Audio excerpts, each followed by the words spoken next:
บรรดาทานผู้มีสิทธิเลือกตั้งพ่อแม่พี่น้องประชาชนลาวบรรดาเผ่าและพี่น้องสาวลาวที่ดำรงชีวิตอยู่ต่างประเทศที่นับถือและฮักแพงข้าพเจ้าสจปอเจริญเงียบเปาเฮอห้องประธานสภาแห่งชาติ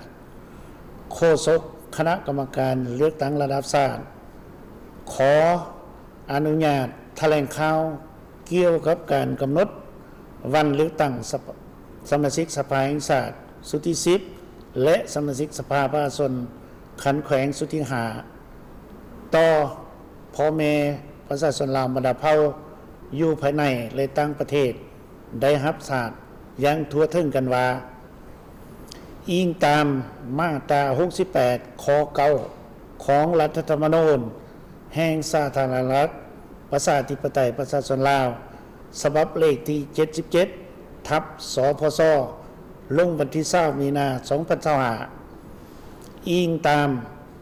มาตรา33ของกฎหมายว่าด้วยการเลือกตั้งสมาชิกสภาแห่งชาติและสมาชิกสภาประชาชนขันแขวงฉบับเลขที่58ทับสพศ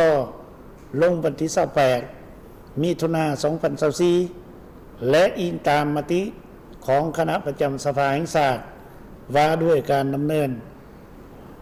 การเลือกตั้งสมาชิกสภาแห่งชาติสุทธิ10และสมาชิกประชาชนขันแขวงสุทธิ5ฉบับเลขที่328ทับขปจลงวันที่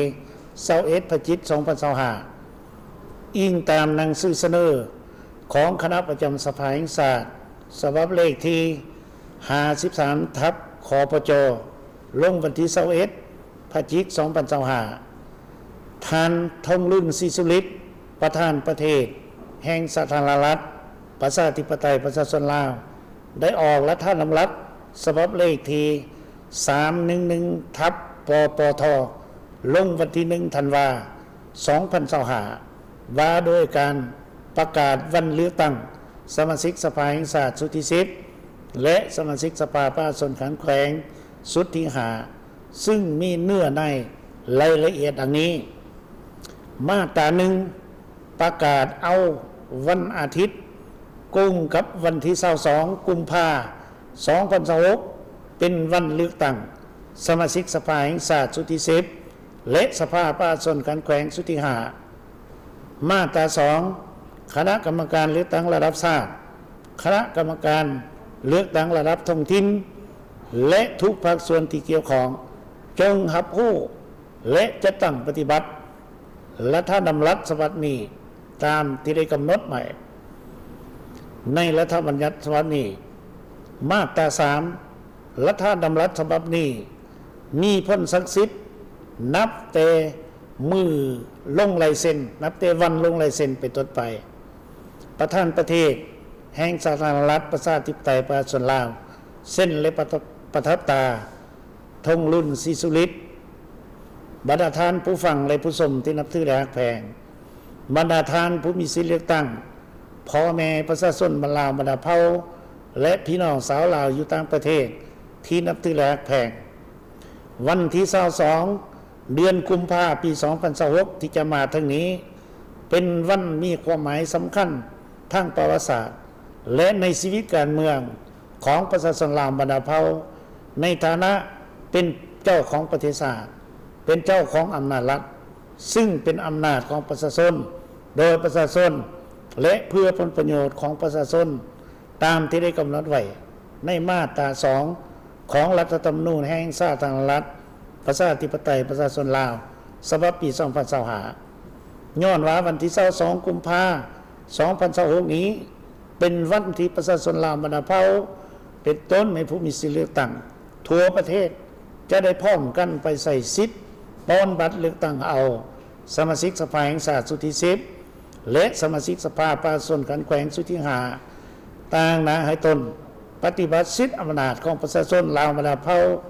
อยู่ในองค์การอำนาจรัฐขันธ์ส่วนกลางและท้องถิ่นแน่ใส่ปกป้องสิทธิและผลประโยชน์ของชาติของท้องถิ่นปกป้องสิทธิและผลประโยชน์อันชอบธรรมของประชาชนลาวบรรดาเผ่าพลเมืองลาวนิติบุคคลและการจะตั้งพร้อมกัน สู่ชนพัฒนาประเทศชาติเพื่อเฮ็ดให้ประชาชนหังมีพระสุขประเทศชาติมั่งคั่งเข้มแข็งสังคมมีความสามัคคีปรองดองประชาธิปไตยยุติธรรมและศิวิไลซ์การออกรัฐธรรมนูญประกาศใส่วันเลือกตั้งครั้งนี้เหม็นมีขึ้นในวันที่1 ธันวาคม 1975ซึ่งเป็นวันเปิดกองประชุมใหญ่ผู้แทนประชาชนทั่วประเทศและฮอดวันที่2 ธันวาคม 1975เป็นมื้อที่กองประชุมใหญ่ผู้แทนประชาชนทั่วประเทศได้ประกาศลบล้างระบอบราชาธิปไตยอย่างสิ้นเชิงสั่งตั้งระบอบประชาธิปไตยประชาชนขึ้นไขสังกัดใหม่สังกัดแห่งเอกราชและอิสรภาพอันแท้จริง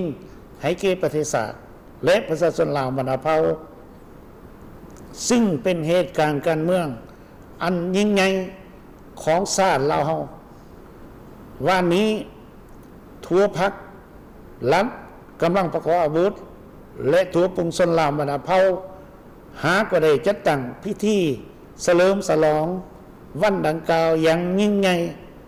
สำเร็จผลอย่างจบงามและก็อยู่ในระยะเวลาที่เศร้านครหลวงเวียงจันทร์หาก็สำเร็จการจัดตั้งงานมหกรรมกีฬาแห่งชาติครั้งที่12สำเร็จผลอย่างเบิกบานนวลสื่น